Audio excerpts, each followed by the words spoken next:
Muy buenos días, tengan todos y todos ustedes bienvenidos a este diplomado en pensamiento crítico electoral.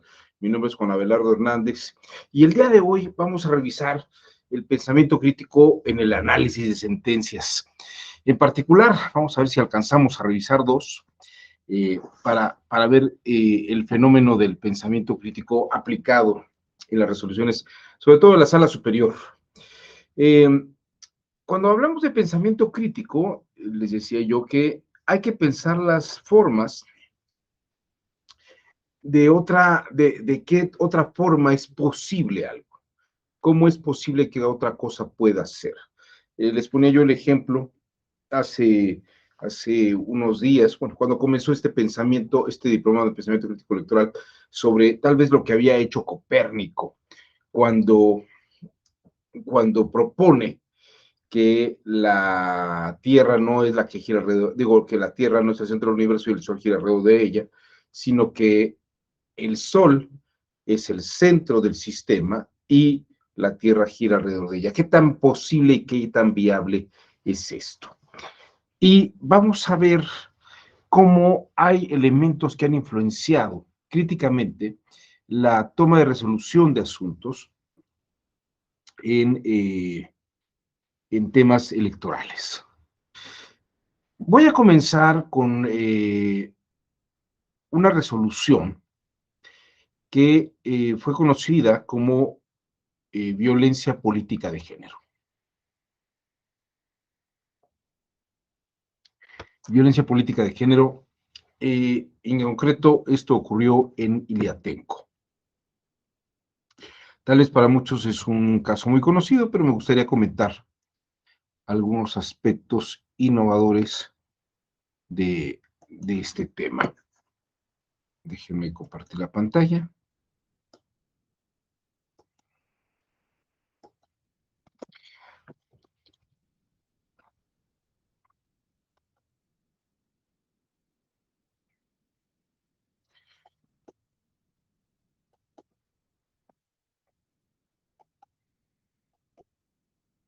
Me compraron un mouse que supuestamente es ergonómico, para que no tenga problemas con el programa de túnel de carpo, que sea por usar mucho la computadora. ¿Se ve la pantalla? ¿Se ve anulación de elección por violencia de género? ¿Sí? Bueno, bueno miren, este asunto fue interesante porque voy a poner el antecedente y vamos a analizarlo con detalle.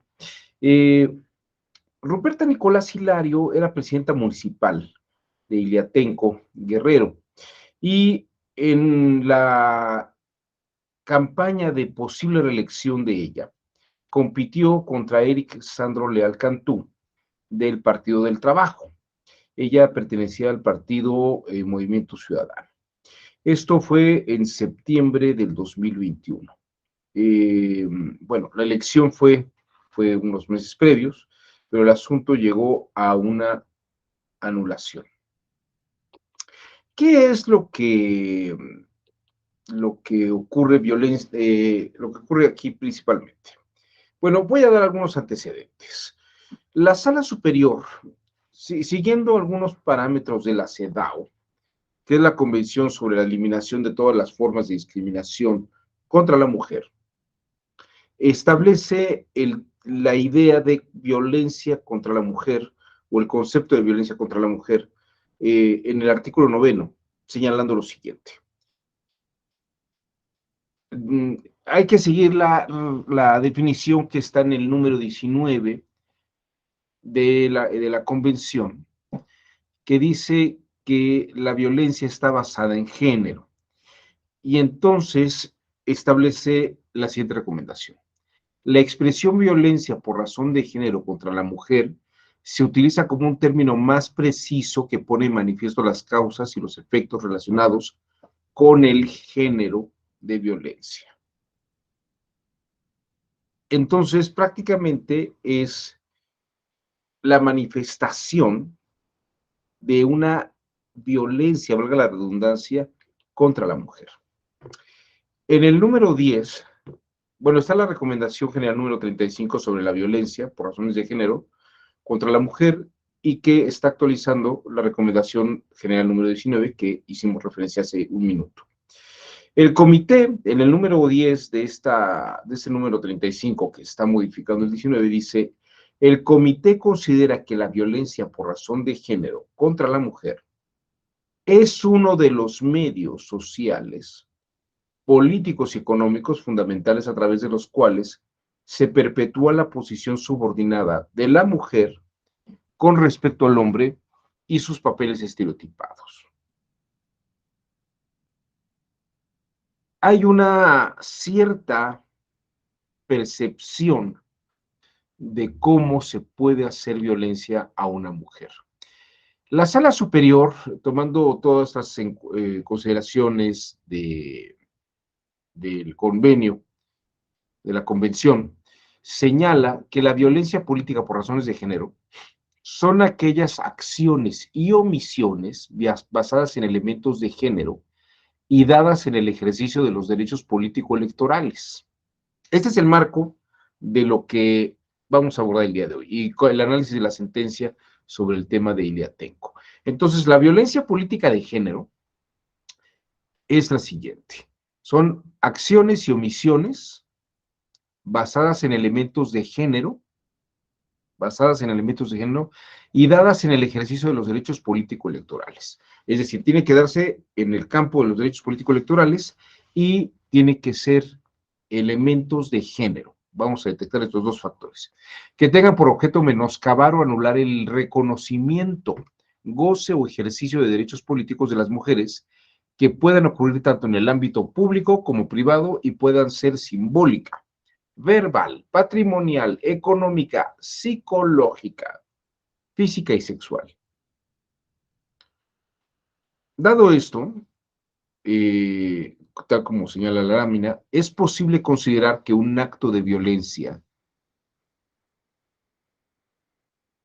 de base en el género, ahí se basa, pero con base en el género, a partir de los elementos señalados con los estándares internacionales, como lo que son la Comisión Interamericana de Derechos Humanos, el Comité de Naciones Unidas para la Eliminación de la Discriminación contra la Mujer, que fue lo primero que leímos, y el Convenio del Consejo de Europa sobre la prevención y lucha contra la violencia contra las mujeres y la violencia doméstica.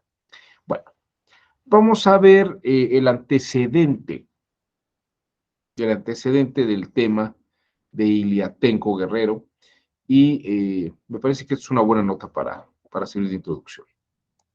También terrible esto. Una elección fue anulada por el Tribunal Electoral del Poder Judicial de la Federación por violencia política en razón de género, es decir, porque una de las candidatas era mujer. Fue la elección municipal de Iliatenco, en Guerrero, pero lo increíble es que tiene que reponerse el procedimiento porque fue anulado. Y para que la mujer agraviada pueda competir nuevamente, le tiene que pedir permiso a un consejo de hombres. Así las cosas. Elizabeth Mávil viajó a este lugar enclavado en la montaña guerrerense y esto fue lo que encontró. Se encontraron leyendas, fuera Ruperta, las mujeres no sirven para gobernar. En otro donde dice, fuera Ruperta, ya comiste. Ninguna vieja más en el poder, fuera Ruperta. Fuera Rupuerca, es tiempo de los hombres, fuera Ruperta. En las calles, postes, sobre las carreteras, me decían que ya deja de engañar tanta gente porque si no un día de esto vamos a ir por ti y vas a amanecer por ahí. Las pintas que aparecieron el pasado 28 de mayo en calles, carreteras, bardas y señales viales del municipio de Iliatenco Guerrero motivaron que el Tribunal Electoral del Poder Judicial de la Federación anulara la elección ganada por el candidato del PT, Alexandro Leal Cantú.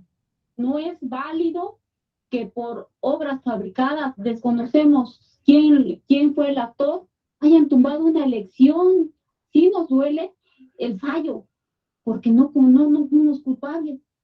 El tribunal argumentó que se ejerció violencia política de género en contra de la candidata Ruperta Nicolás Hilario, indígena mapa de 38 años, quien buscaba la reelección. Marca un hito, un antes y después en el tema de la violencia a las mujeres. Su abogado acaba de sufrir un atentado. Ayer estuvo aquí el doctor, mi carro está todo balaceado. La ley establece que a más tardar el 20 de diciembre deberá reponerse la elección municipal, algo que los opositores a Ruperta no quieren. Lo que pedimos ahorita es que se respete, pues, o sea, ya se hizo el resultado pasado, nosotros ya votamos, ¿por qué otra vez? El PT repetirá candidato, quien no respondió a nuestra solicitud de entrevista. Mantenemos la postura de seguir trabajando unidos para el licenciado Elisandro Leal Cantú. Ruperta, al ser mujer, deberá someterse nuevamente al Consejo de los Principales, los hombres ancianos del pueblo, quienes según su código de usos y costumbres le deben autorizar una vez más participar en la elección de este municipio, cuya población es 100% indígena. El pueblo tiene que darle el permiso a las mujeres de contender. Hay un consejo de ancianos, pero ahí lamentablemente son puros hombres. Es patriarcal. Participaremos siempre y cuando la militancia decida. Miedo ya lo tuve antes de, y ahorita me siento con más seguridad de demostrar de todo lo que pasó, que las mujeres podemos gobernar. Sí hemos pedido protección, pero hasta la fecha no he visto resultados. El mandato de la municipal terminó el último minuto del 29 de septiembre. Este martes se instaló el Consejo Municipal Provisional, que gobernará hasta que haya nuevas elecciones previstas en los próximos 60 días. En este municipio de 12,000 habitantes, la violencia de género no es algo nuevo. Solo el 10% de sus mujeres tienen estudios. El resto son amas de casa, tienen en promedio 5 hijos y apoyan en el campo. La esposa la golpean con los hijos, un escándalo, y no vas a decir nada. ¿Por qué? Porque ya estás, ahora sí, como quien dice, te vendieron. Y no tiene uno derecho ni de quejarse con su familia. Bueno. También terrible. Este es el marco en el que se da este caso. Ruperta, tal como dice, es una mujer indígena de la etnia Mepa, presidenta municipal de Iliatenco hasta 2021, candidata por la vía de reelección a la presidencia municipal del Movimiento Ciudadano. Ahora bien, vamos a ver hechos que se presentaron. El 9 de septiembre de 2020, el Instituto Electoral y de Participación Ciudadana del Estado de Guerrero dio inicio al proceso electoral local ordinario 2021, por el que Ruperta podía competir para una reelección. El 6 de junio se llevó a cabo la elección para integrar, entre otros, el Ayuntamiento de Iliatenco Guerrero. Y Ruperta iba por la reelección y el candidato del Partido del Trabajo iba por la primera oportunidad para tomar el poder y desplazar a Ruperta. El 10 de junio del 28, el 10 de junio, el 28º Consejo Distrital realizó la asignación de los cargos que integran el ayuntamiento, expidiendo constancia de mayoría de validez de elección a favor de la plantilla postulada por el Partido de Trabajo.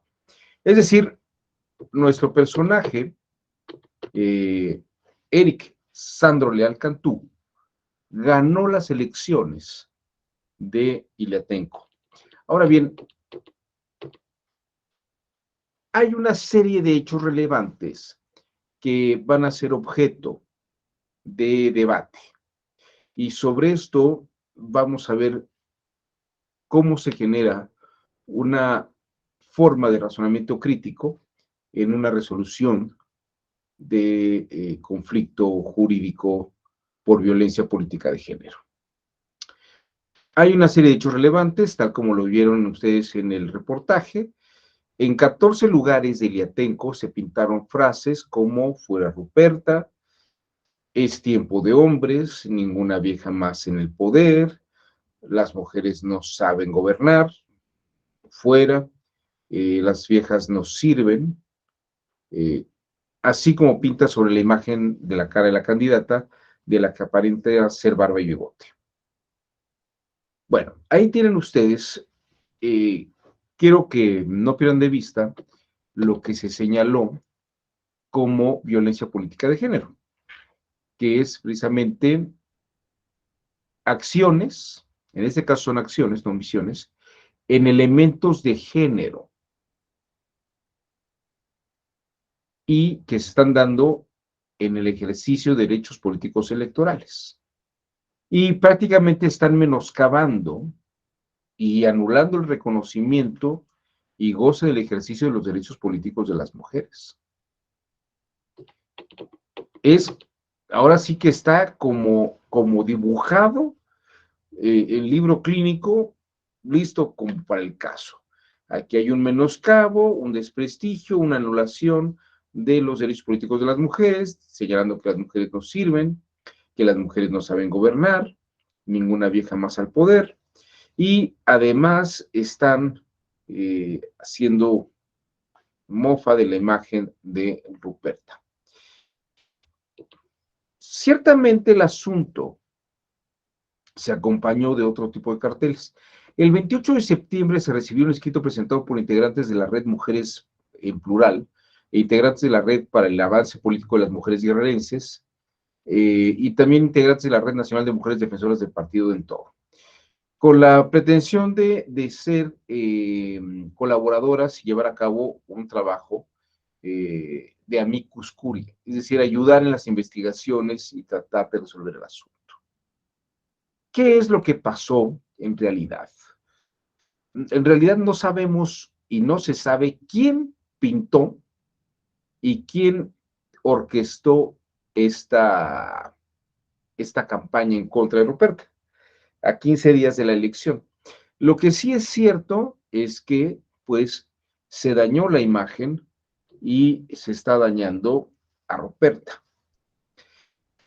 Hubo una serie de procesos previos, antes de que llegara a la sala superior, y primero se llevó a cabo un juicio de inconformidad local. El 14 de junio, Movimiento Ciudadano interpone juicio de inconformidad local en contra de, 1, los resultados de cómputo municipal de la elección que señalaban a Leal como triunfador de las elecciones. Solicitaron también que se declarara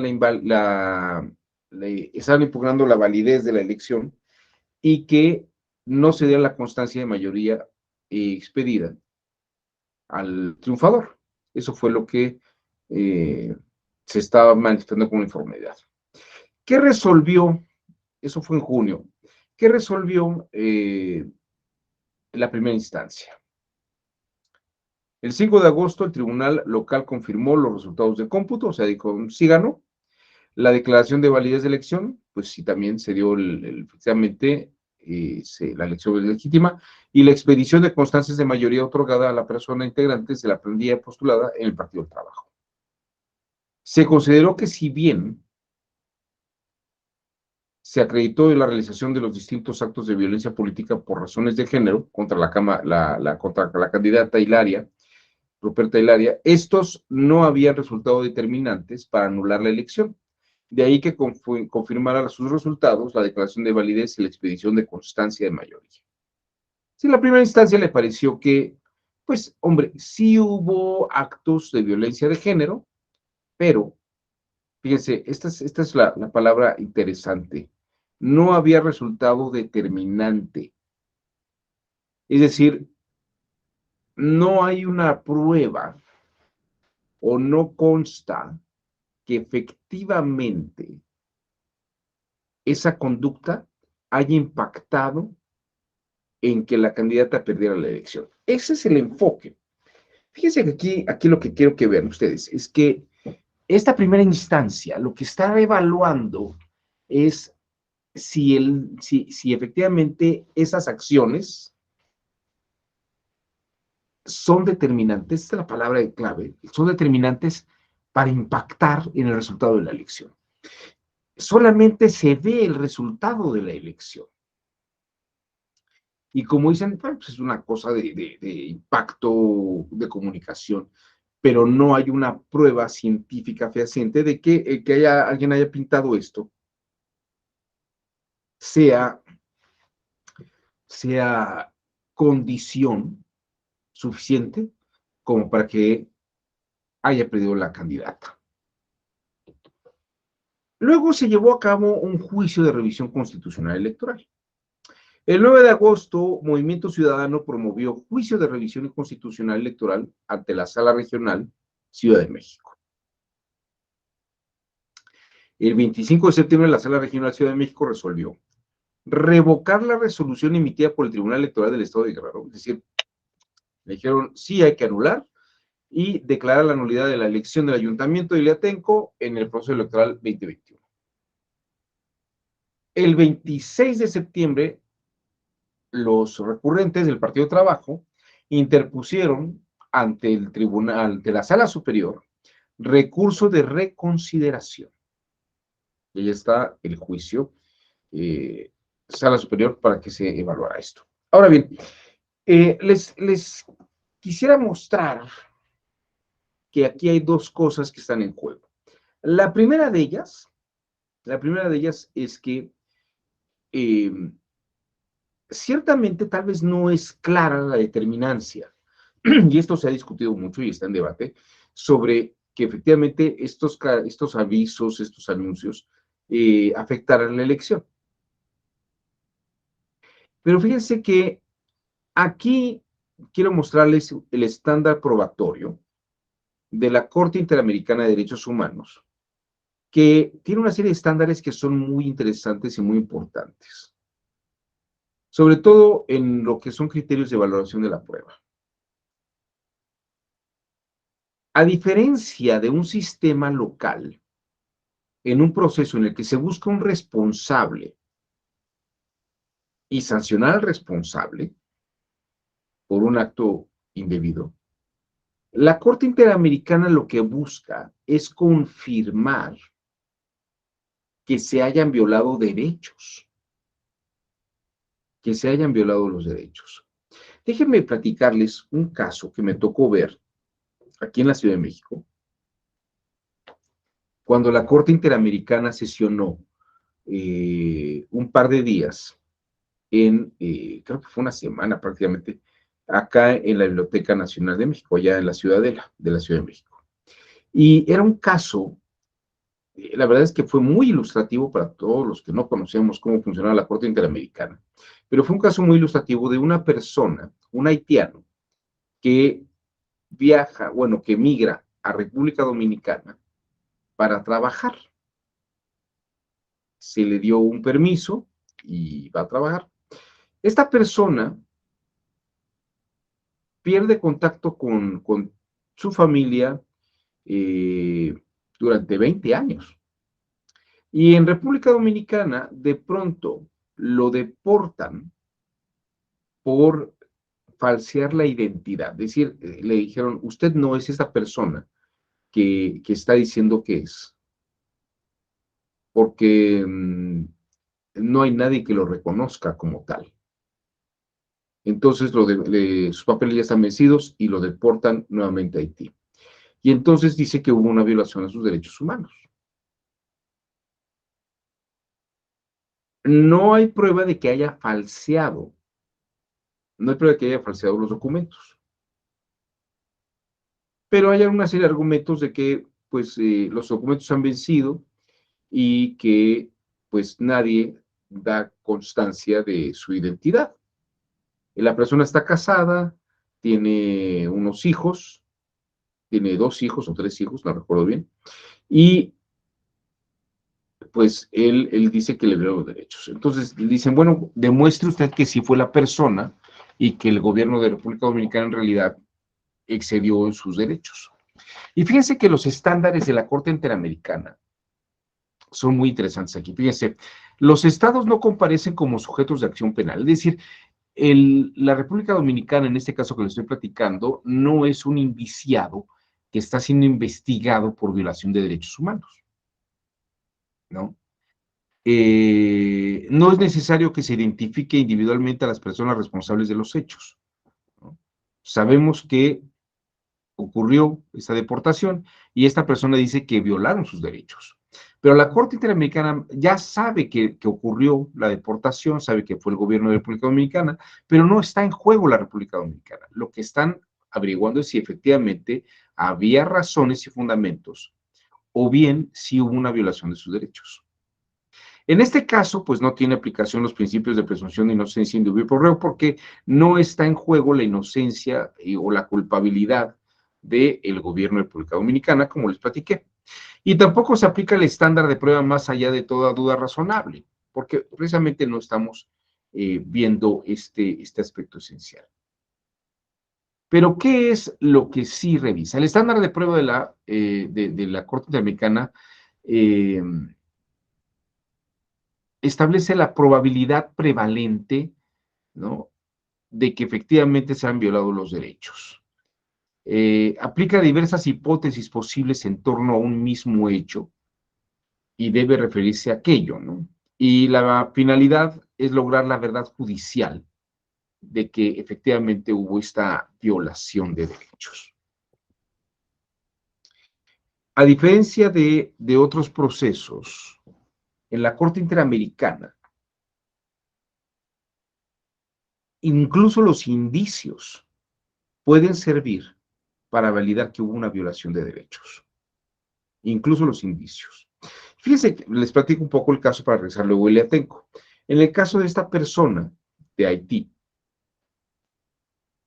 los hijos que hace 20 años no veía, que los dejó chicos, tenían 4 o 5 años, no reconocían al papá. Decían, es que nosotros no hemos visto a esta persona hace más de 20 años. ¿Cómo nos piden que reconozcamos a alguien que no hemos visto? La esposa había muerto. Los parientes de la esposa dijeron, pues nosotros tratamos poco al esposo de nuestra hija. O los parientes de la esposa me dicen, la verdad es que hace 20 años no sabemos de él, no sabemos ni si sea o no sea. Se parece, pues hace 20, o sea, me está pidiendo que identifique a una persona que hace 20 años no veo y que vi poco, pues no podemos saber. Entonces, por ejemplo, se llamó o se presentaron como testigos personas que vivían en la zona, personas que habían jugado en la adolescencia y la juventud con esta persona, personajes que tenían tiendas o estaban en la escuela, a ver si se acordaban de esta persona. Y precisamente bastaba con el indicio de que alguien dijera, ah, sí lo recuerdo, sí, y él estuvo allí, sí tenía estos rasgos que eran muy característicos. Bastaba con que efectivamente pudiera existir estos indicios para señalar que efectivamente la República Dominicana había violado los derechos. Pero todo el proceso era verificar que efectivamente se hubieran violado los derechos, que se hubieran violado los derechos humanos. No tanto establecer la responsabilidad. Entonces, fíjense que aquí está el punto interesante. Yo creo que hay una importancia en la consideración de la forma en que la Corte Interamericana y el estándar probatorio de la Corte Interamericana ayuda a resolver el problema. Porque más allá de la determinancia de que los carteles hubieran afectado la elección, lo que sí hubo de hecho, y es lo que hay que probar de hecho, es que se violaron los derechos políticos electorales de la candidata, porque se le hizo violencia política de género 15 días antes de la elección, e incluso el día de la elección, los carteles seguían ahí. No se anula la elección, esto es lo que vamos a revisar, no se anula la elección porque el Partido del Trabajo o la gente del Partido del Trabajo o simpatizantes del Partido del Trabajo hayan hecho violencia contra la candidata, sino porque existe una violencia de facto contra la candidata, sin que tengamos responsable, pero está probado que hubo una violación de los derechos de la candidata.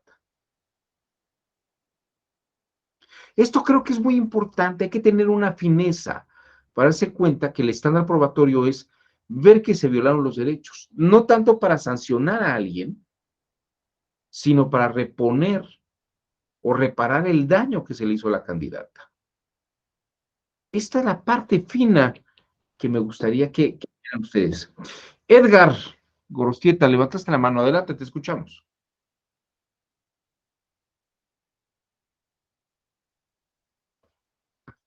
Nada más que prende el micrófono, no seas malito. Es que no te escuchamos. Bueno, yo no te escucho. No, ¿verdad, Julio? No, no se escucha, yo tampoco te escucho.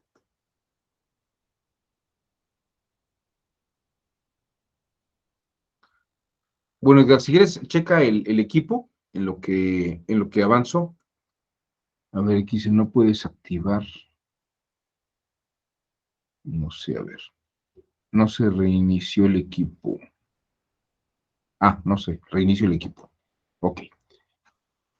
Bueno, entonces vamos a hacer una cosa. Vamos a, en lo que Edgar reinicia el equipo, quiero mostrarles. Fíjense, esto es lo que quiero mostrarles.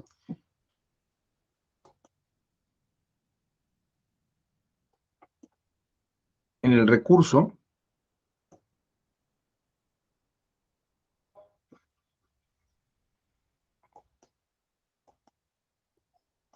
ahí está. Fíjense, quiero que vean los argumentos que se esgrimieron y qué respuesta da la Sala Superior a cada uno de los agravios. Esto es los recurrentes, los del Partido del Trabajo, que dicen, se está violando el principio de presunción de inocencia. Fíjense este primer argumento, ¿no? Porque se anuló la elección. Y los miembros del Partido del Trabajo asumen que la anulación de la elección, esto es lo que quiero que quede claro, parece que la Sala Superior está anulando la elección, no porque tenga un responsable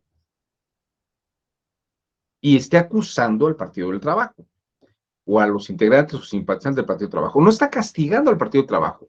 De hecho, de algún modo dice, bueno, sí, el Partido del Trabajo ganó, pero voy a anular las elecciones porque hubo una clara violación a los derechos políticos electorales de la candidata. Y le voy a reponer toda la elección en razón del daño y violación que tuvo a sus derechos.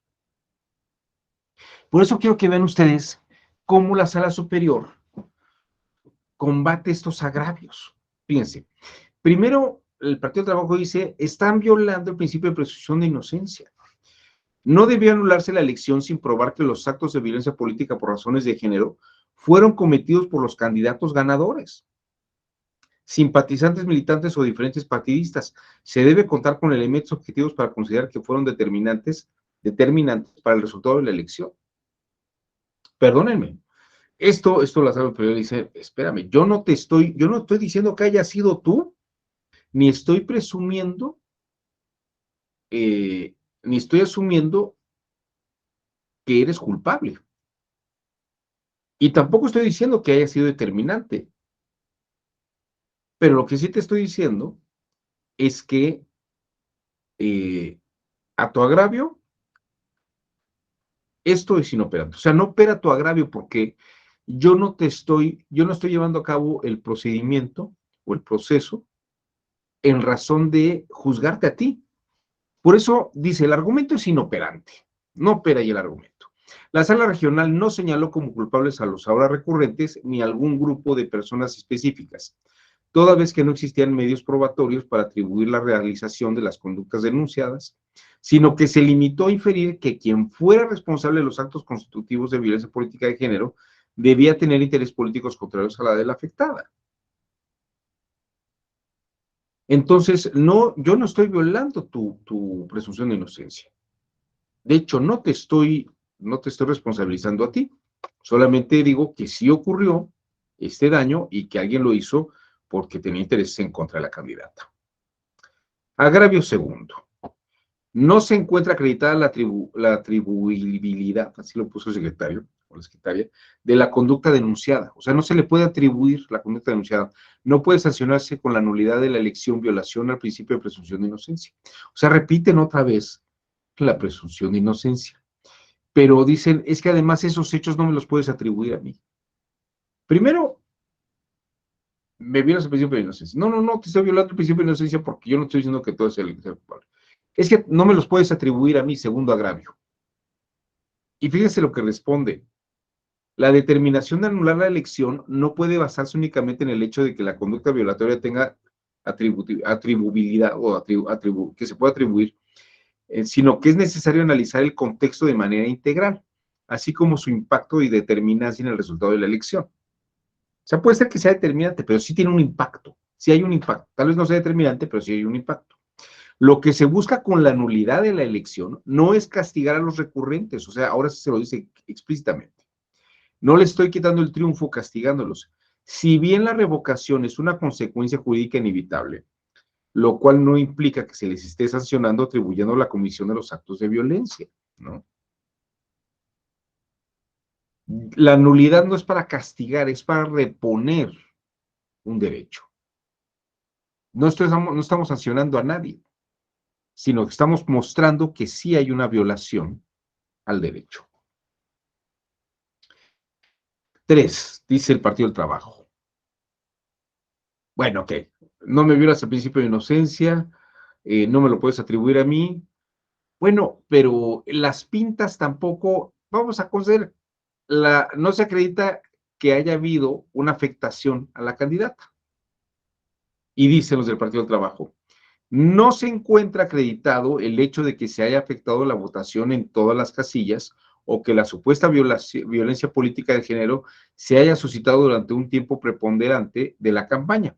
Pues su dicho no se puede constatar cuando tiempo se encontraron las pintas o si efectivamente se trata de lugares de tránsito frecuente, así como que no todas ellas se podían identificar que estuviesen dirigidos a la candidata referida.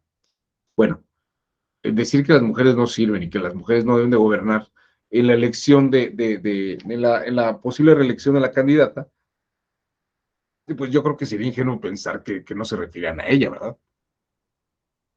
Pero bueno, se puede acreditar que se le afectó, y fíjense, aquí la sala dice, esto es un argumento infundado. Se tuvo por acreditado que la existencia de pintas databa de al menos 6 días antes de la celebración de la jornada electoral, incluso durante el periodo de reflexión, lo cual es tiempo suficiente para que se presuma que su exposición pudo afectar el criterio del electorado. O sea, están las pintas. Y dicen, bueno, pero eso no afecta a la elección. Bueno, es que incluso el día de la elección estaban esas pintas, ¿no? Ahora, ¿son determinantes? Pues a lo mejor no, pero sí estás haciendo un daño a la candidata, ¿no? Y de algún modo es un tema que está enrareciendo el ambiente electoral.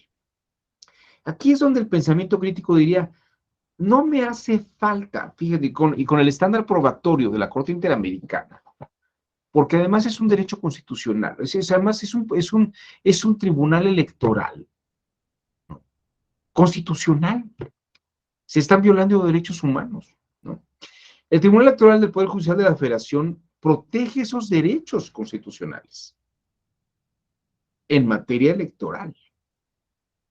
Y está utilizando el estándar o la visión del estándar probatorio de la Corte Interamericana diciendo, a ver si hubo una violación de los derechos. Yo no estoy diciendo que haya sido tú, pero sí hubo una violación de derechos que fue determinante o efectivamente afectó, ¿no? Es como si te hubiera disparado, ¿no? O si hubiera habido un disparo. Yo no sé si disparaste tú, pero hubo un disparo que le pegó a la candidata. Está herida. Que esa herida la haya matado, pues tal vez no, pero sí puso una serie de condiciones que hacen más compleja la elección, ¿no? Dicen, ya como está herida, pues vamos a matarla de una vez. Esto es una cosa que no es adecuada, porque se le está haciendo violencia a la persona.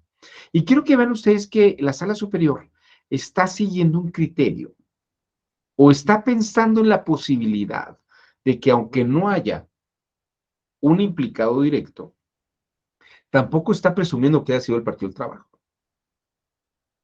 Fíjense que esto es muy interesante. Quiero que lo vean ustedes, lo está deslindando.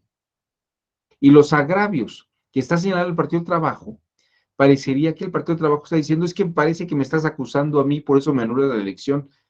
Y claro, parecería que estás anulando la elección porque yo hice algo, pero reconóceme la elección, yo gané.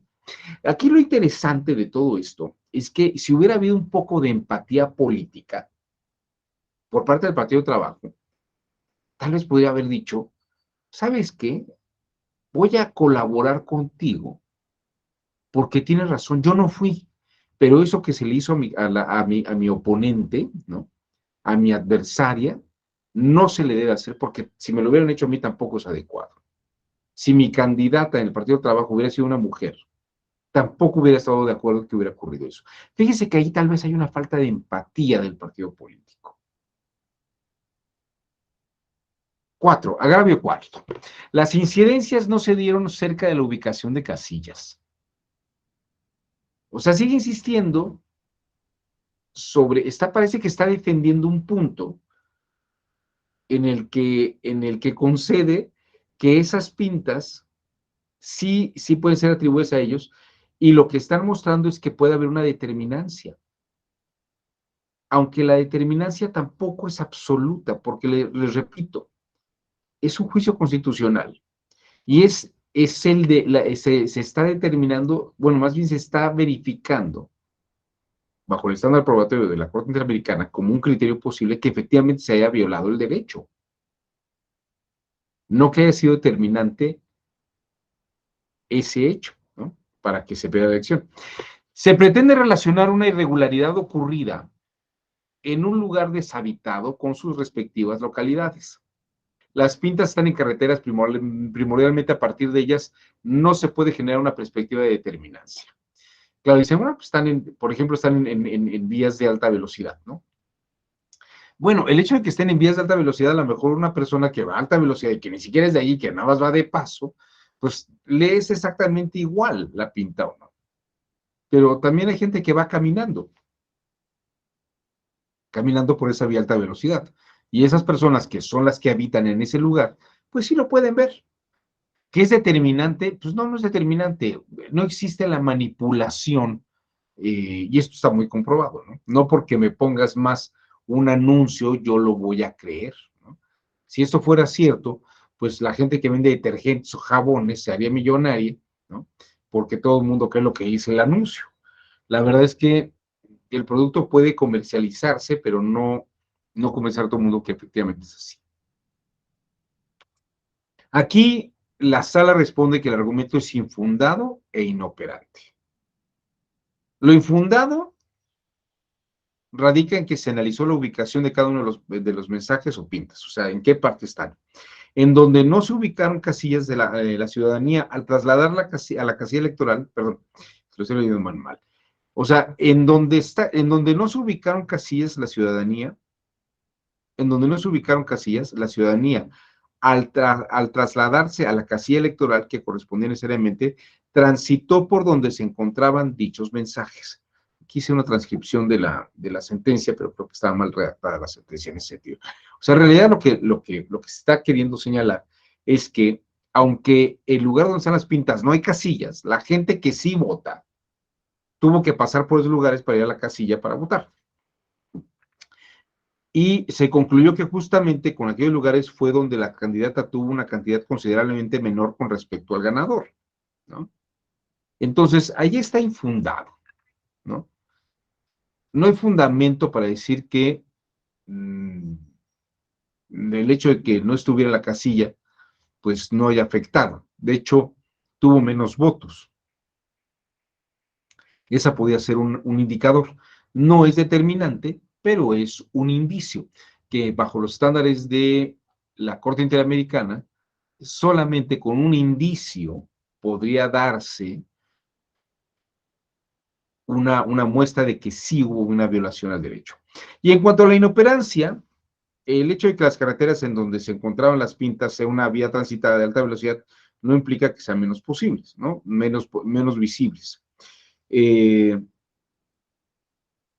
argumento no puede ni siquiera crear un indicio de que las personas no lo vieron o no lo prestaron atención, o no le prestaron atención, claro, porque la gente incluso aunque sea una vía de alta velocidad, también quiere decir que si van en un vehículo, tampoco es que hayan ido a alta velocidad, podrían haber ido lento, podrían haber ido transitando.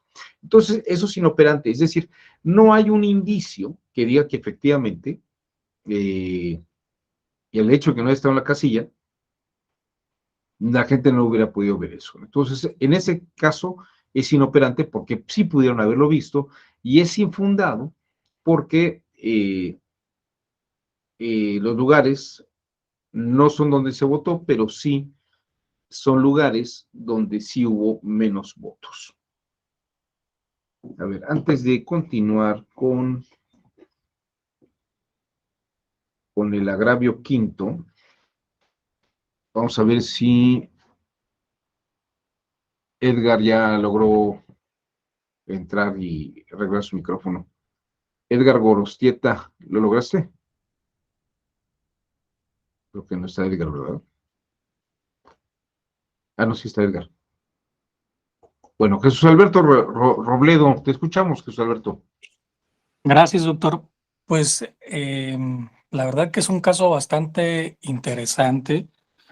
Obviamente, pues ad hoc a lo que estamos viendo en materia de pensamiento crítico.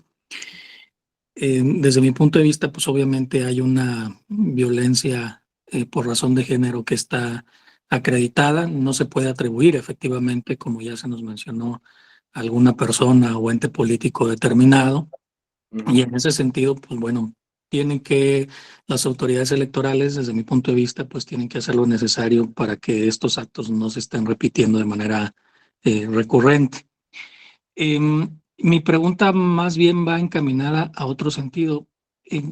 Las campañas políticas generalmente están llenas de expresiones calumniosas, de expresiones que denigran a las personas y que no necesariamente constituyen violencia de género. Pues obviamente hay ciertos personajes políticos que eventualmente son encontrados, por ejemplo, culpables o están siendo indiciados por determinado delito en la administración pública, por ejemplo. Y es muy común que los oponentes ya después en campañas se agarren de ese personaje para pues señalar que los demás políticos pertenecientes a ese partido político son iguales, que son corruptos, que son fraudulentos, etcétera. Entonces, yo quisiera saber en particular cuáles derechos constitucionales consideró la Sala Superior que están siendo vulnerados en ese caso específico, porque me quiero imaginar precisamente ese otro tipo de casos en donde se alegue precisamente no haya una persona, un ente al que se le pueda atribuir, que hayan estos hechos, estas expresiones, estas pintas, etcétera, con calificativos específicos y que después un partido político pueda querer aprovecharse precisamente de esa circunstancia para reclamar también eventualmente la nulidad de la elección. Por supuesto que yo coincido con este criterio, sobre todo en tratándose de violencia política en razón de género, pero sí me surge la duda en razón a lo que puede pasar en lo futuro. Gracias, doctor.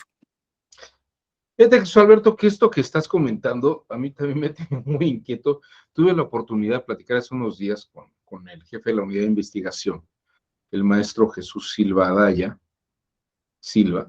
que además fue magistrado de sala regional en Toluca, creo que fue en Toluca. Y precisamente estaba yo comentándole el caso Iliatenco y le preguntaba sobre si todo esto que está pasando entre Sandra Cuevas y por ejemplo, Claudia Sheinbaum, Claudia no podría en algún momento señalar que hay violencia política en su contra, ¿no? Que es un poco lo que ella empezó a señalar al principio, si te acuerdas, cuando ocurrió lo del metro,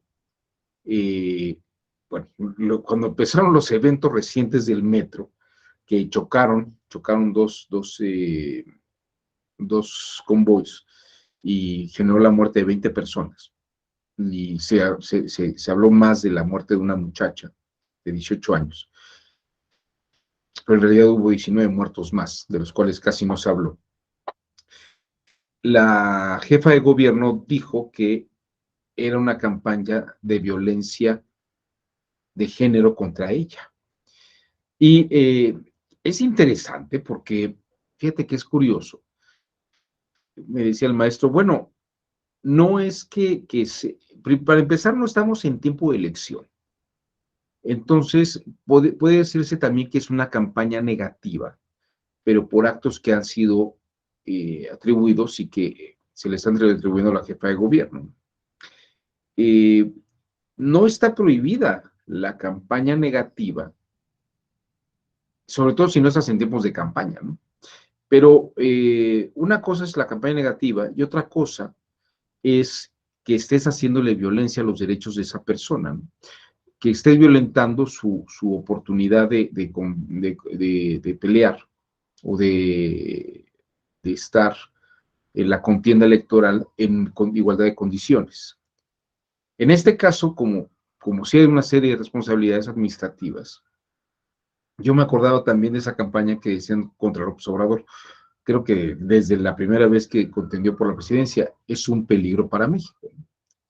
Es una campaña negativa, pero de ninguna manera el hecho de que se le refiera negativamente se le menospreció. En el caso de Ruperta, podría haberse dicho, ha sido tal vez una mala gobernante ella, ¿no? Pero decir que las mujeres no sirven para gobernar, que ella como mujer no debería estar gobernando, o que ya demostró que las mujeres no saben gobernar, no la están atacando ya incluso directamente a ella, sino la están atacando a ella también por el hecho de ser mujer. Es una sutileza muy interesante, muy importante que me hicieron ver, que me hizo ver el maestro Silva. Son esos detalles que precisamente, pues campañas sucias, dirán ustedes, o campañas negativas, puede haber una campaña negativa. Y obviamente decir que una es mejor candidata que la otra, o que el otro ha sido peor, ¿no? Esto parece que no está sancionado. Lo que sí está sancionado, en el caso de la mujer, es que se diga que es peor por el hecho de ser mujer. Eso creo que es un detalle muy importante en toda esta polémica que se está dando. Y creo que precisamente en el futuro, lo que yo le comentaba al maestro Silva es, ¿qué tan peligroso es que desde este momento a un año de distancia estén cocinando este tipo de violencia? Nunca se le dijo a Claudia Sheinbaum que había descuidado el metro por ser mujer, ni que por el hecho de ser mujer la Ciudad de México estaba mal gobernada. Nunca se dijo eso. Entonces creo que ahí hay una distinción muy importante, interesante. Pero creo, Jesús Alberto, que lo que a mí me preocupa, y en ese sentido es muy interesante, es que hay una violencia política permitida, incluso en época fuera de elecciones. Estamos viviendo, ayer estaba oyendo yo un noticiero que se llama El Briefing en Spotify, que dicen que será la campaña política más larga de la historia, porque estamos a más de un año y ya estamos propiamente viendo campañas electorales donde no hay dinero electoral o no hay dinero oficial ni hay una serie de irregularidades total. Creo que estas elecciones van a ser muy, muy importantes en la historia de México y hay que ver que están ocurriendo totalmente fuera de los márgenes contemplados. Bueno, espero que haya complementado tu observación. Gracias por el comentario, es muy interesante lo que señalaste. A ver si Edgar Gorostieta ya logró comunicarse, si ya tenemos el micrófono, Edgar, y luego Álvaro Raúl.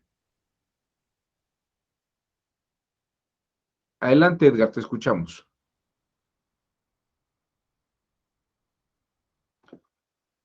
Híjole, creo que no te escuchamos. Bueno, a ver si en lo que le checas, Edgar, otra vez tu micrófono. Álvaro Raúl, levantaste la mano, adelante, te escuchamos. Buenos días, doctor, buenos días, compañeros. Yo, sacando a colación otro caso también de violencia política en razón de género, que además estaría interesante a lo mejor que lo podamos analizar en una clase siguiente, de cuando a Fernández Noroña, como diputado federal,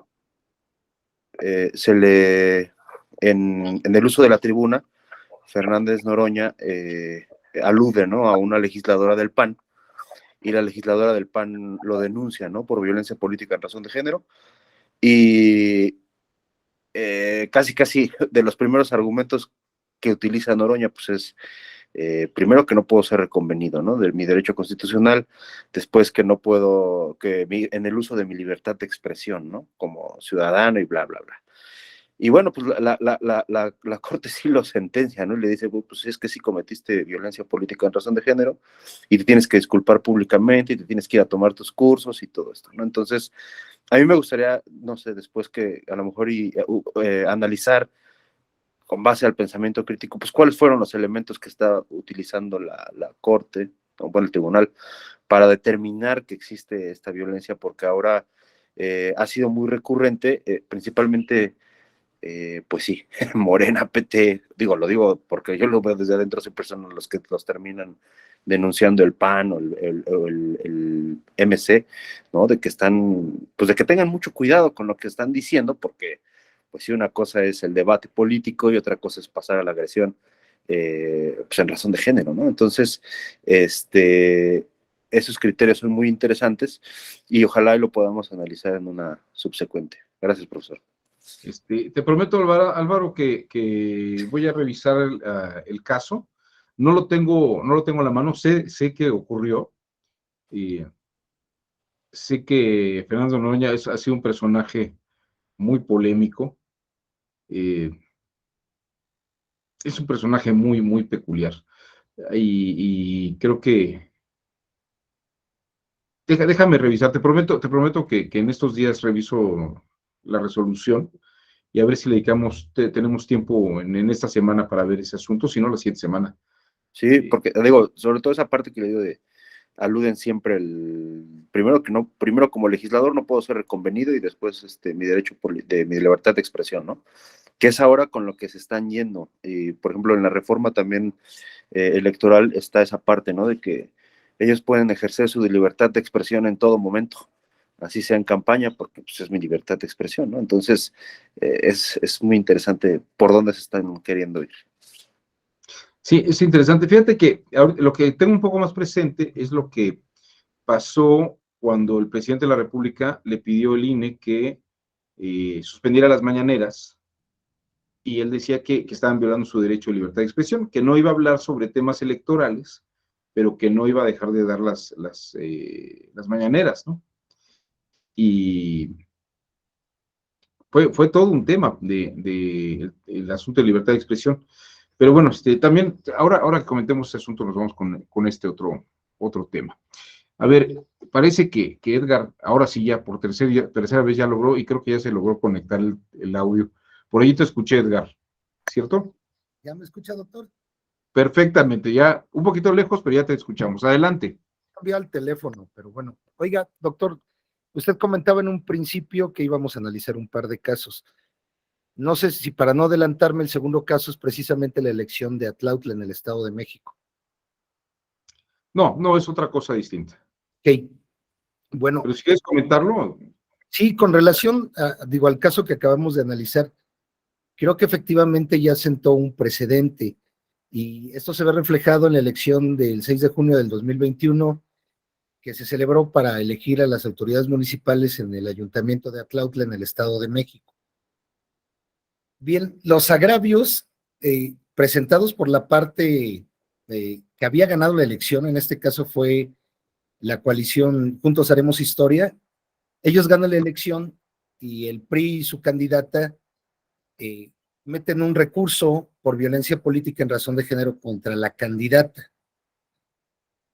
Y bien, los agravios presentados son los mismos que acabamos de analizar prácticamente en el caso que vimos. Sin embargo, bueno, en este caso se trató de 8 bardas con pintas que también denostaban a la candidata.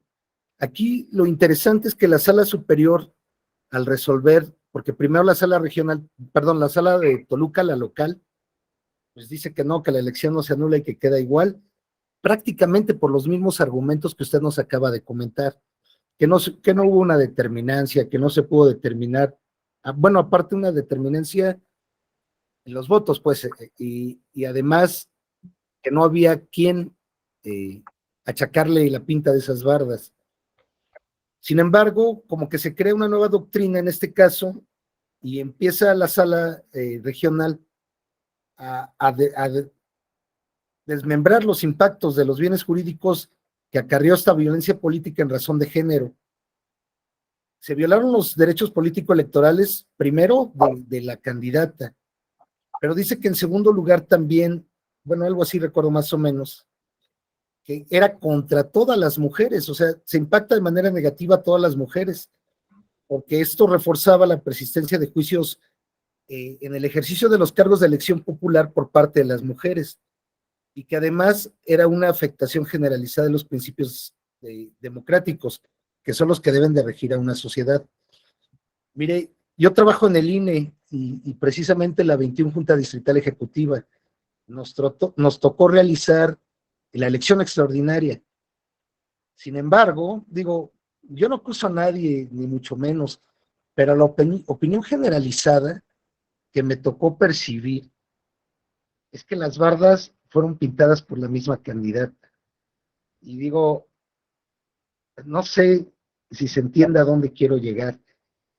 O sea, en el caso de una elección donde una candidata mujer presienta que no tiene todo en sus manos para ganar y realiza este tipo de pintas en su contra, ¿no? Ella misma, no sé, por medio de su gente o de quien usted quiera, también puede crear otro tipo de piso no parejo para una elección, ¿no? Digo, a mí no me consta, ni mucho menos, esa fue la opinión que yo pude percibir en los ciudadanos, tanto así que ella no gana en la elección extraordinaria, ni siquiera el candidato que en su momento ganó vuelve a ganar, porque también hay una serie de situaciones que se dan después de que él recibe su constancia en mayoría, ¿no?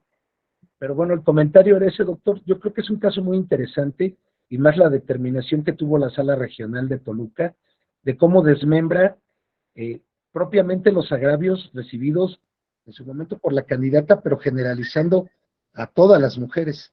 Es cuanto, doctor. Muchas gracias. Muchísimas gracias, Edgar. Ahorita, bueno, antes de darle la palabra a Edgar Alejandro, aprovechando que estás tocando este aspecto, quiero mostrarte dentro del caso Iliatenco, precisamente el agravio séptimo, que dice victimización secundaria. Los hechos de violencia política en razón de género pudieron ser autoinfligidos por la candidata como estrategia política, que es lo que estás señalando tú. O sea, le están revirando a Ruperta en este caso, que ella fue la que hizo esas pintas. Y precisamente dice, se trata de una estrategia revictimizante. Alegan que no pueden calificarse de tal manera, pues no se encuentra acreditado en autos que sean responsables por los actos de violencia de género denunciada, por lo que tal calificativo vulnera su derecho al principio de presunción de inocencia. Ahora bien, quiero que vean ustedes el argumento que da la Sala Superior. Dice que el argumento es infundado, en el caso de Ruperta. Pretenden hacerla ver como una persona sin ética ni escrúpulos. Cabe la posibilidad, pues así la están haciendo ver.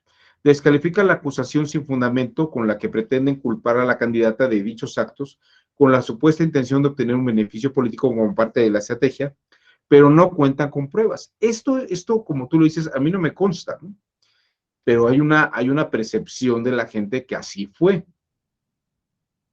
Pero aquí también es importante porque en la Corte Interamericana, con el estándar de la Corte Interamericana, si hubiera indicios, eso también podría ser muy importante, porque si hubiera el indicio de esta revictimización, perdón, de esta autovictimización, tal vez podría cambiar la percepción sobre las aseveraciones, ¿no? Sin embargo, la Ley General de Víctimas, artículo 5, establece que las características y condiciones particulares de la víctima no podrán ser motivos para negarle su calidad. Esto es muy importante. La Ley General de Víctimas, en su artículo 5, no puede ser motivo para negarle su calidad a la víctima, ¿no? Las características y condiciones particulares de la víctima. Entonces, esto me parece que es un tema delicado. Sí haría falta más elementos a esta posición. Bueno, a ver, aquí hay ya una serie de comentarios, pero vamos a escuchar primero a Edgar Alejandro antes de entrar a lo que han enviado al chat. Adelante, Edgar Alejandro, te escuchamos. Gracias, doctor. Buenos días, compañeros y compañeros. También buen día.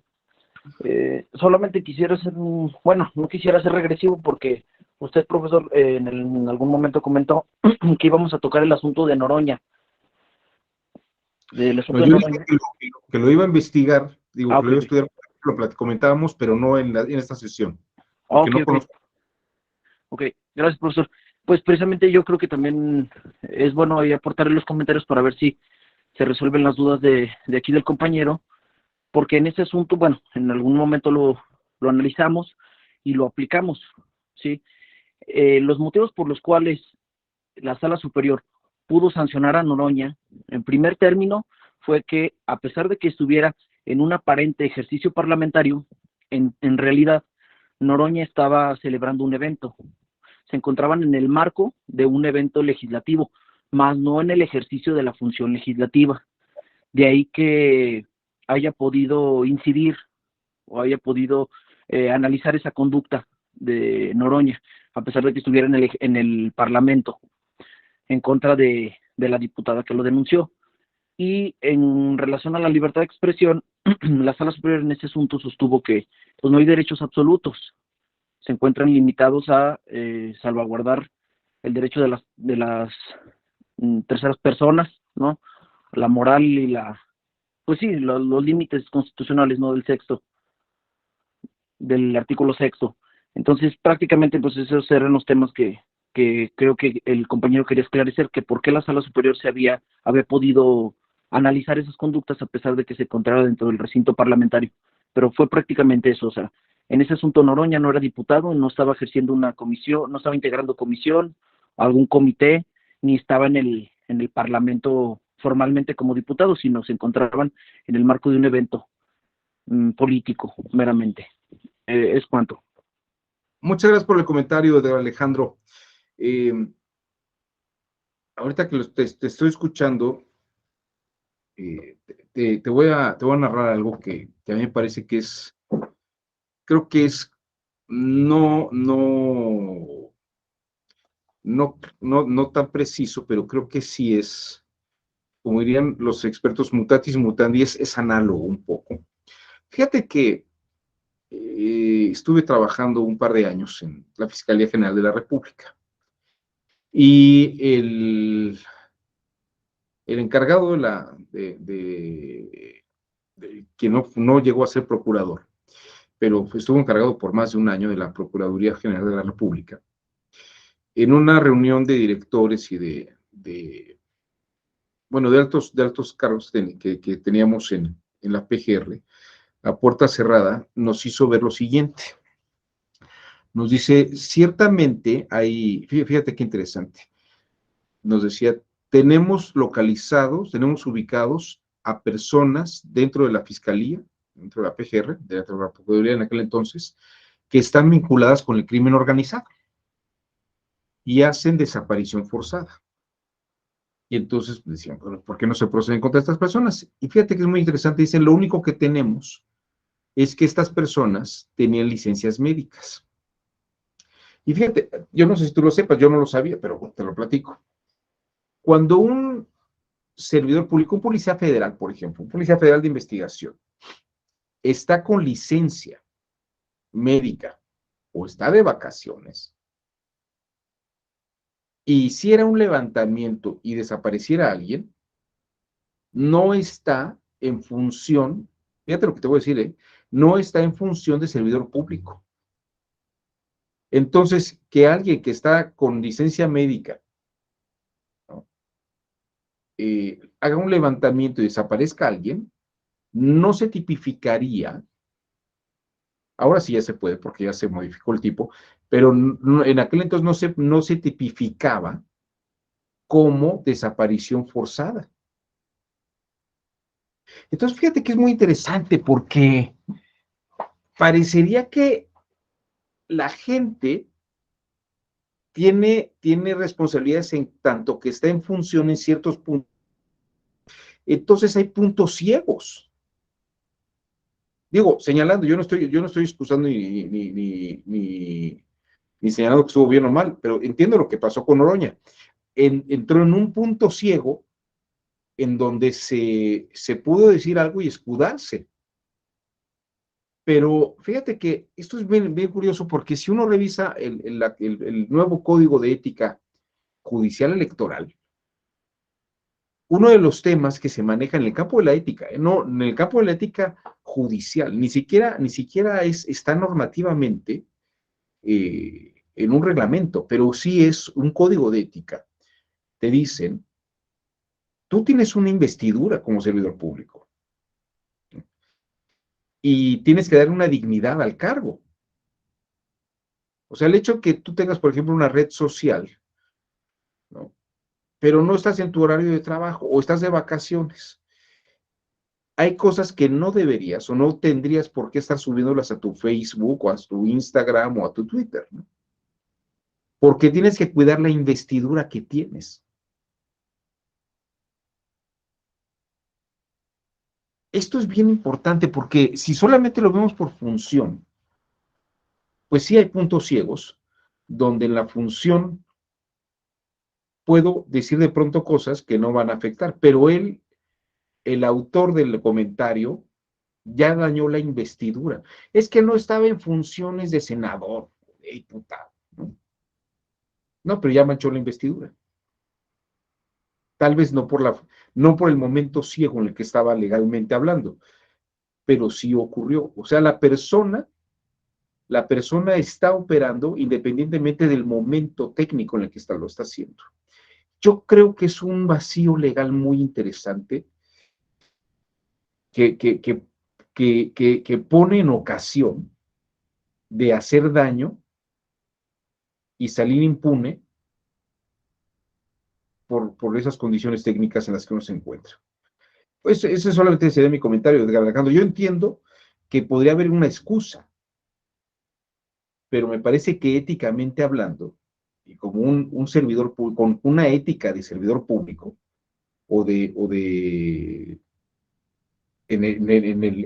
la investidura que tiene como senador, pues obviamente hay que cuidar esas cosas, ¿no? A ver, aquí Guadalupe Jocelyn dice en el chat, el contexto, muchas gracias por tu comentario, el contexto de las conductas resultan determinantes en cada asunto.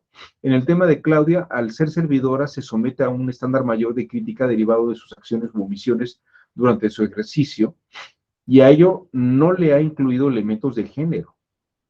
En cambio, en el asunto de Iliatenco, las frases dejan ver una clara carga de razón de género de la candidata que sin duda generaron las elecciones y se llevaron a cabo en un ambiente violento para ella.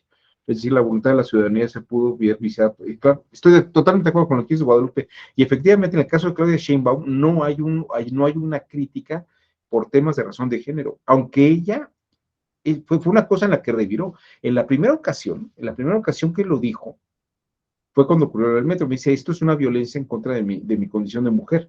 Pero como no había cómo probar aquello, ya no siguió con ese discurso. Hubiera sido muy interesante mantenerlo, pero si hubiera tenido los elementos de prueba, ¿no? Pero no lo supo. Jesús Alberto Robledo, en relación al tema me surgen dos preguntas, doctor. A ver, en casos futuros, ¿cómo considera que tengan que actuar las autoridades electorales, partidos políticos? Estas situaciones que deben tener cuidado. Y cuando en el ejemplo no exista un sujeto a quien atribuirle esos hechos. Y la segunda, bueno, ahí tenemos el caso del estándar, que es lo que estamos platicando de esta forma crítica.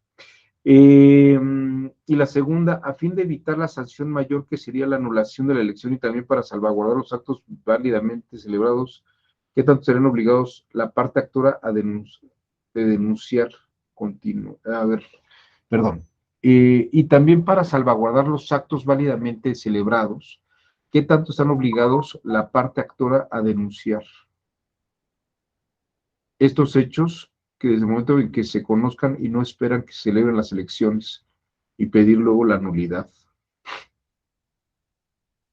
Fíjate que yo creo que aquí vuelvo a lo mismo, creo que hace falta una ética de partidos políticos y de empatía, ¿no?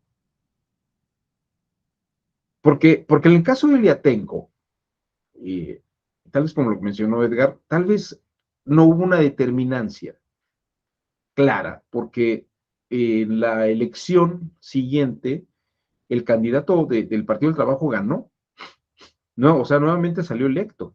Y entonces ya ves, no hubo determinancia. Bueno,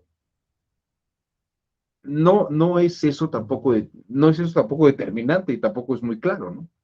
El hecho de que haya vuelto a ganar el candidato pudo simplemente haber sido una consecuencia lógica de todo lo que ocurrió, ¿no? Y solamente se avala una condición. Ahora, fíjate que hubiera sido muy interesante la empatía del candidato de la oposición, decir, ¿sabe qué? Deberíamos anular el proceso electoral o pedir que, claro que esto nunca se ha dado en la historia, pero hablaría muy bien de un partido político, el ser empático con el adversario, no tomar esas condiciones de ventaja.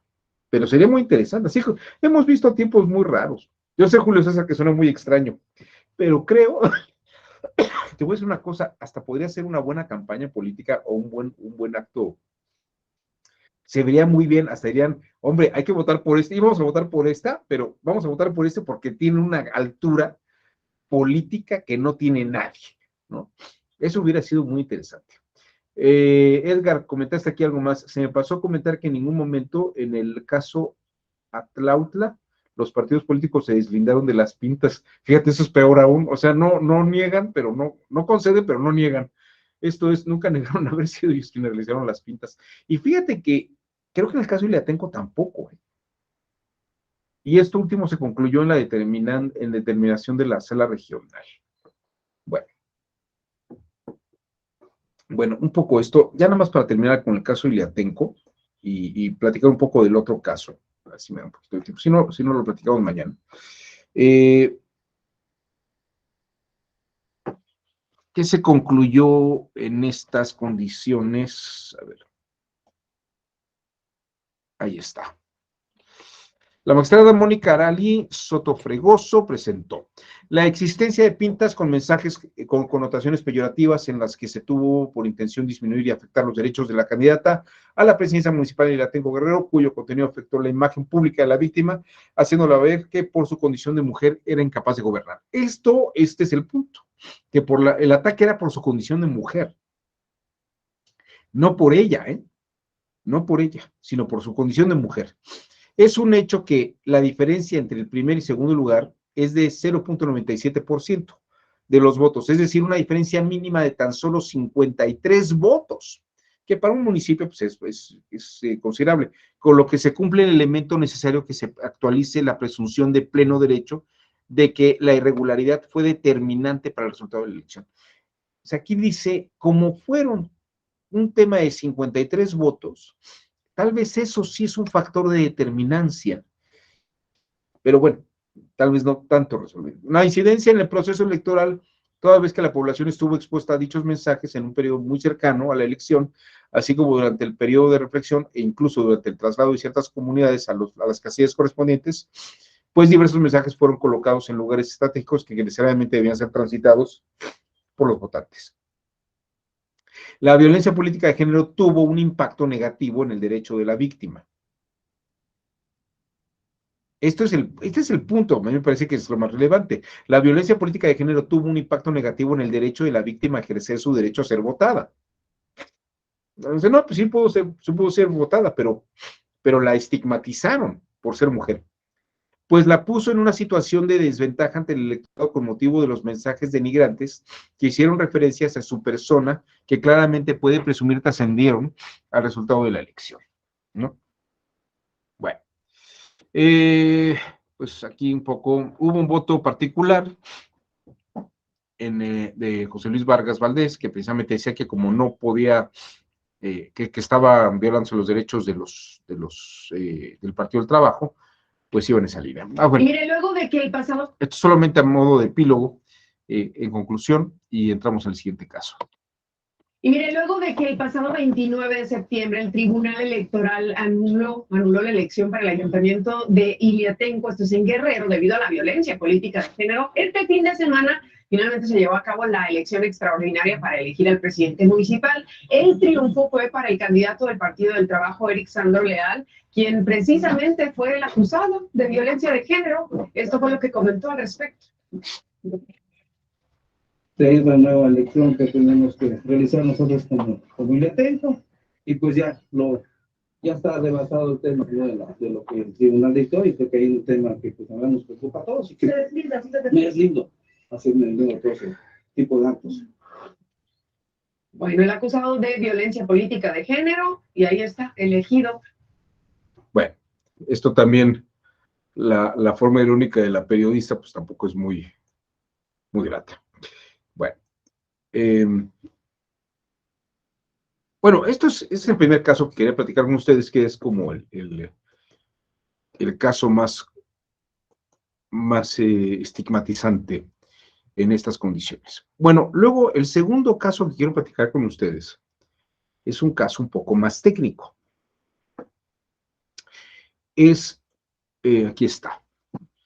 Es la sentencia de la Sala Superior, control de actos parlamentarios en la justicia electoral. Este es un caso que llevó el magistrado Felipe de la Mata Pizaña, y las secretarias fueron Yalí Cruz Valle, Fernando Ramírez Barrios e Ismael Anaya. Fíjense que es un caso interesante. Rápidamente, por cuestión de tiempo, voy más rápido. El Congreso de la Unión se conforma por dos cámaras, que son la de diputados y de senadores, ¿no? El Congreso tiene dos periodos ordinarios de sesiones. Uno inicia el 1 de septiembre para concluir el 15 de diciembre, y el otro comienza el 1 de febrero y termina el 30 de abril. O sea que hoy empieza el segundo periodo de la Cámara. Durante los recesos del Congreso funciona la comisión permanente. Es decir, cuando no están en pleno, hay en los recesos la comisión permanente, la cual está compuesta por 19 diputaciones y 18 senadurías designadas por las respectivas cámaras. Ahora bien, la comisión permanente, fíjense, la comisión permanente es importante. Es un órgano del Congreso que desempeña funciones de durante sus recesos, ¿no? ¿Quién los designa? Pues se designa por voto secreto en las respectivas cámaras en las sesiones previas. ¿Qué puede hacer esta junta, esta comisión permanente, perdón? La comisión permanente puede nombrar a las personas que integran al Instituto Nacional de Transparencia, nombrar personas integrantes de la Junta de Gobierno del Instituto Nacional de Estadística y Geografía, quien ocupa magistraturas agrarias, nombrar a personas a cargo del Banco de México, magistraturas del Tribunal Federal de Justicia Administrativa, nombra integrantes del Consejo Consultivo de la Comisión Nacional de Derechos Humanos, cosas que hemos visto recientemente, designa en caso de desaparición de poderes de un Estado a quien deba ocupar la gubernatura, en fin, una serie de actividades muy importantes. Facultades para tomar protesta constitucional, conceder licencias y ratificar nombramientos de hecho por la Presidencia de la República. Puede recibir la protesta constitucional de quienes ocupen la Presidencia de la República y concederle licencias. En fin. Facultades para suspender derechos, ¿no? Y también facultades de impugnación. Ahora bien, el 15 de diciembre del 2020, el Pleno de la Cámara de Diputados y del Senado aprobaron el acuerdo de la Junta de Coordinación Política de la Cámara de Senadores, o sea, la famosa JUCOP. Esta Junta de Coordinación estableció quiénes van a integrar la comisión permanente. Y fíjense que ocurrieron varias cosas. Fíjense, el número de senadurías que integran la comisión permanente por el grupo parlamentario son Morena 8, o fueron Morena 8, PAN 3, PRI 2, Partido Verde Ecologista 1, Partido del Trabajo 1, Movimiento Ciudadano 1, el PES 1, el PRD 1. Ya están las 18 plazas.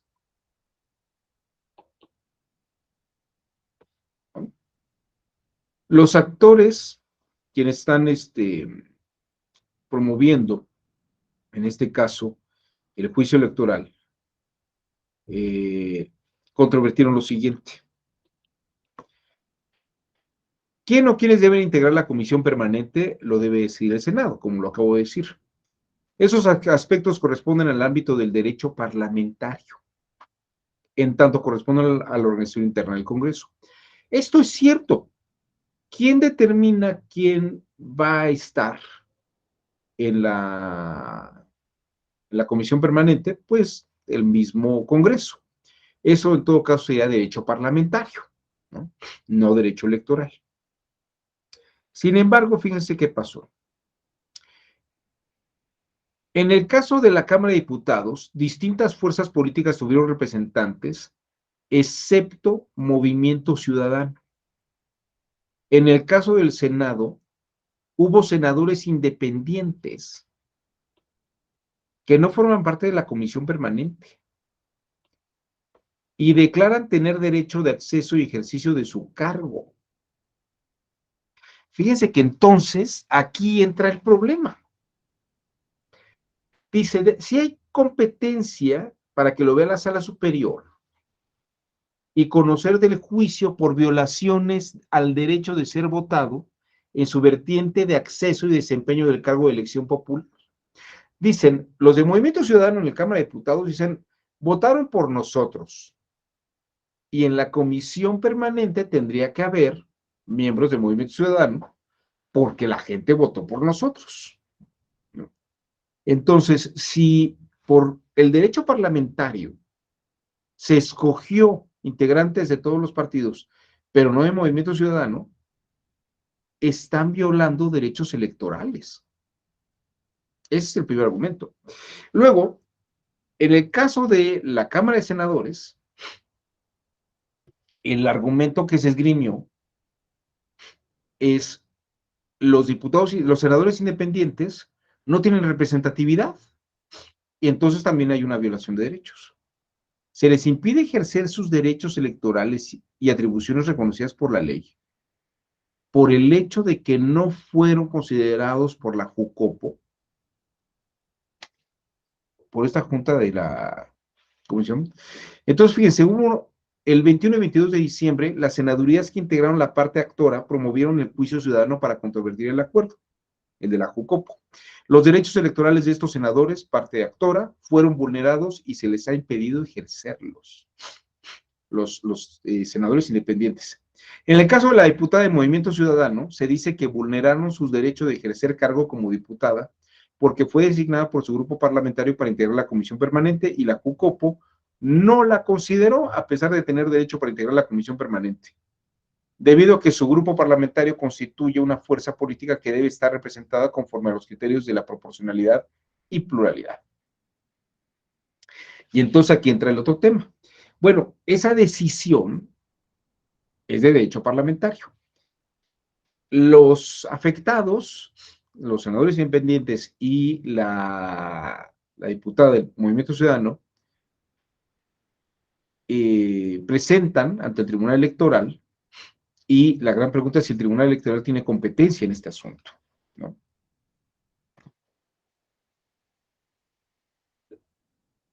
¿Qué es lo que se lleva a cabo en este proyecto de resolución?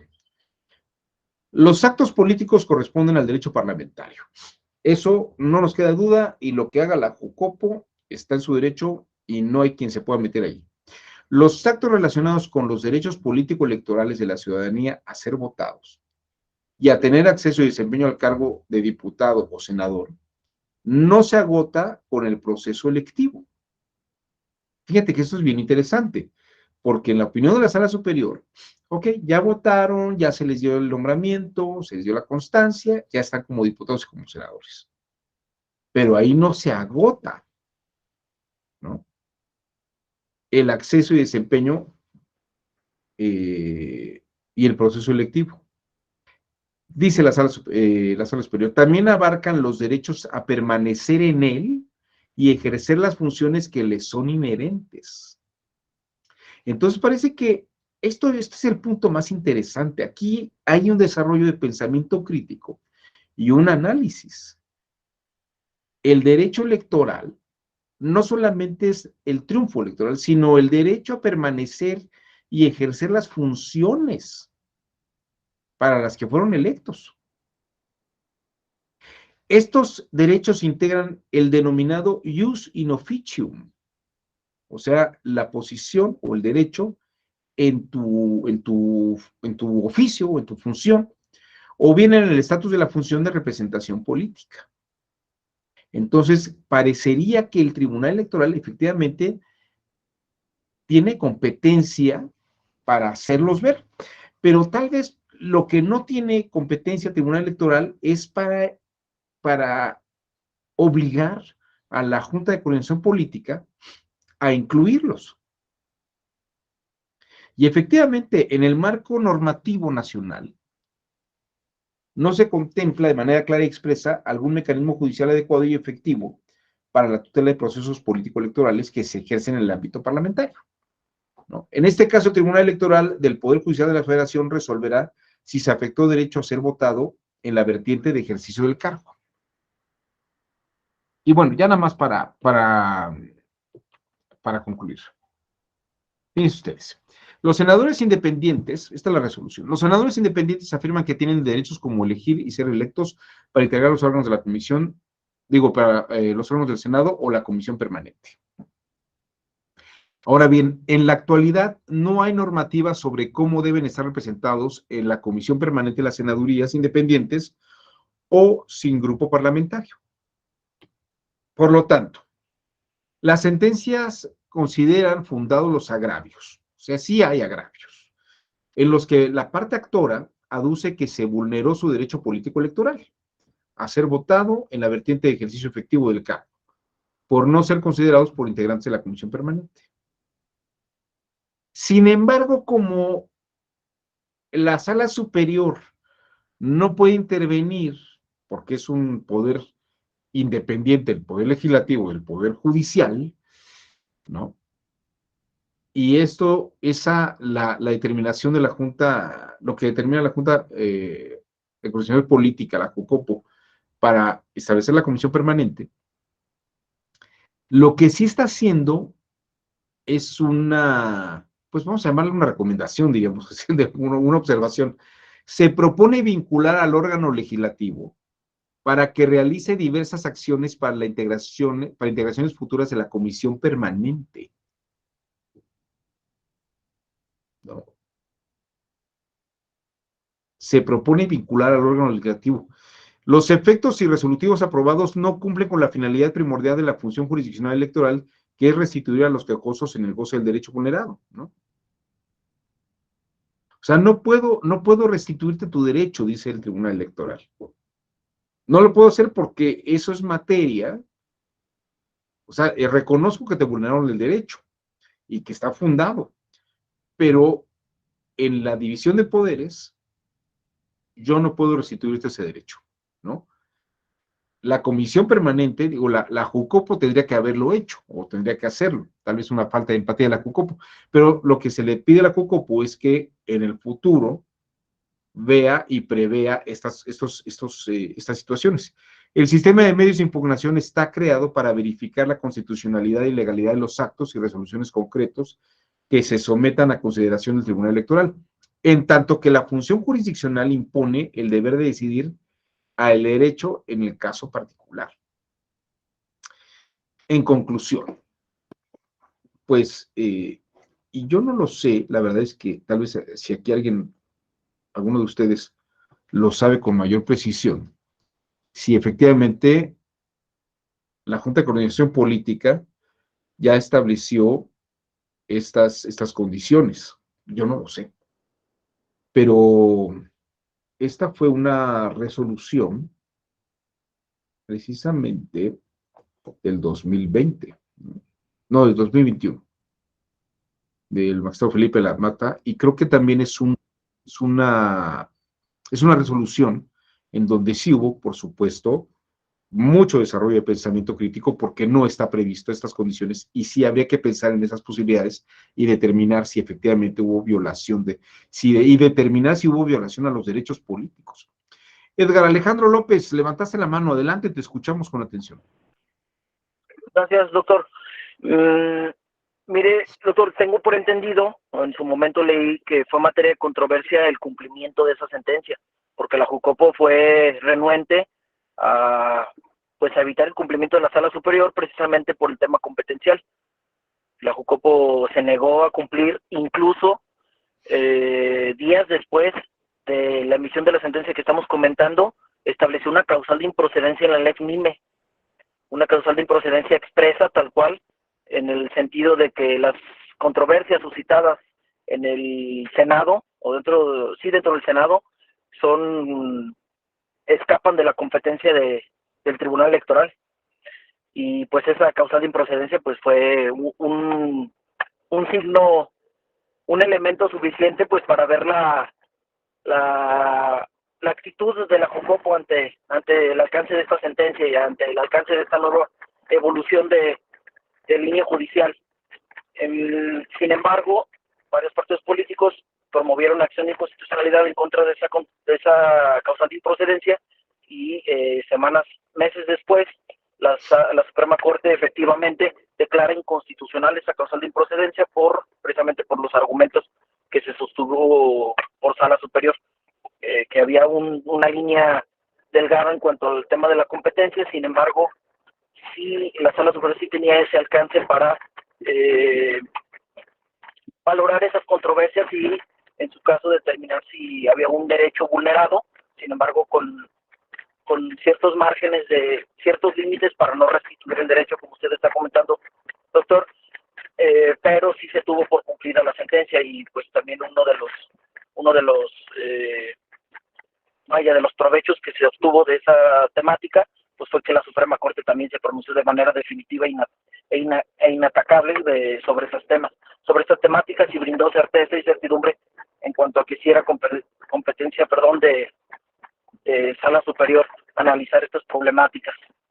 Es cuanto.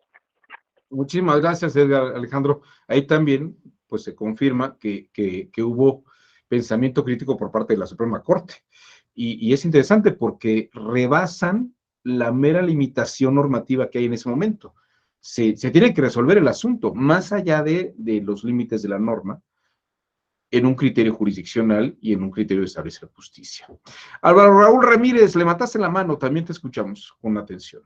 Sí, por ejemplo, acá, a lo interno, pues el argumento es, bueno, las juntas de coordinación política pues están compuestas por todas las fuerzas políticas. Y la conformación de la permanente es a propuesta de los partidos políticos y se somete a una primera votación al interior de las juntas de coordinación política. Que ese es el argumento que le decían, no, pues es que yo no te estoy violando ningún derecho, tú perdiste la votación al interior de la Junta de Coordinación Política. Esa propuesta de integración de la permanente por el Senado y por la de diputados se somete a la consideración del Pleno y nuevamente vuelve a ser sujeta de votación, que es mayoría simple, ¿no? El 50+1. Entonces, el argumento que se ha estado dando es, pues es que nunca se te ha violado ningún derecho, has perdido las votaciones porque no tienes los números para integrar la permanente, porque también la norma no dice, por ejemplo, que la comisión permanente debe estar compuesta por lo menos por un integrante de cada fuerza política. Eso no lo dice la norma. Dice que será integrada por pues lo que determine el Pleno, ¿no? Ahora sí que por lo que determine la mayoría. En este caso, pues la mayoría no la ha tenido MC, ¿no? Entonces, por eso es que no se ha dado. Luego, cuando el tribunal mandata a las juntas de coordinación política, el debate era, bueno, la Junta de Coordinación Política no determina la integración de la permanente. Si nosotros hacemos esa modificación, vamos a estar haciendo una violación, entonces. Y por ende, entonces no podemos atacarlo. Lo que se hizo fue, además también políticamente muy astuto, se mandó a comisión, porque el mandato nos llega cuando estábamos en el receso, en el segundo receso del primer año, o sea, en agosto de 2022, y lo que se determina es turnarlo a comisión, ¿no? O sea, dejamos que también los plazos, los tiempos, y pues ya no dio tiempo de estudiarlo, ¿no? Pero lo que también se ha estado respondiendo es que creo también que le ha hecho falta también al tribunal es conocer los procedimientos internos, ¿no? Porque también MC pues no dice, sí, perdí la votación, ¿no? O sea, MC no dice en el voto ponderado llevo las de perder, porque es por voto ponderado al interior de la comisión y ante el pleno pues también es por mayoría, ¿no? Entonces creo, y ahí es donde también estaré de acuerdo con usted, doctor, de que no hay estas cortesías políticas, ¿no? Pues, al final del día, si ustedes analizan cuál ha sido la ventaja de que MC tenga su espacio en la permanente en el Senado, es que gracias a que no tiene, gracias a que tienen esos espacios en el Senado, es que no se ha podido convocar a periodos extraordinarios durante la 65ª legislatura. Si MC no tuviera su espacio en el Senado, entonces sí habría los votos calificados para mandar a llamar a sesión permanente, a sesión extraordinaria de ambas cámaras. Entonces, creo que ahí es donde está el ojo. Y si, por ejemplo, si MC tuviera su espacio en la Cámara de Diputados, pues bueno, mucho menos tendría la posibilidad de sumar los votos para llamar o no a un periodo extraordinario. Gracias. Muy interesante la aportación, Álvaro, te lo agradezco muchísimo. Y bueno, pues has dejado muy claro el panorama. Y obviamente sí es un tema de cortesías y de criterios, pero sobre todo lo que quiero mostrarles es que hay cosas en el campo jurisdiccional que no están en la ley, que son zonas obscuras y que pues se permiten hacer muchas cosas en ello, y que precisamente el pensamiento crítico nos ayuda a resolver o a observar o a analizar esos asuntos desde perspectivas de buscar soluciones. Pues hasta aquí la exposición del día de hoy. Les agradezco a todos y a todas sus participaciones, muy, muy enriquecedora esta sesión. Les agradezco mucho su generoso tiempo y pues nos vemos el día de mañana. Que tengan ustedes muy buen día y que ya llegamos a miércoles. Mucho ánimo. Muchas gracias a ti, Abel Piña. Hasta mañana. Luego, nos vemos. Bueno. Muchas gracias, doctor. Excelente día. Muchas gracias. Gracias, doctor. Hasta luego, Guadalupe.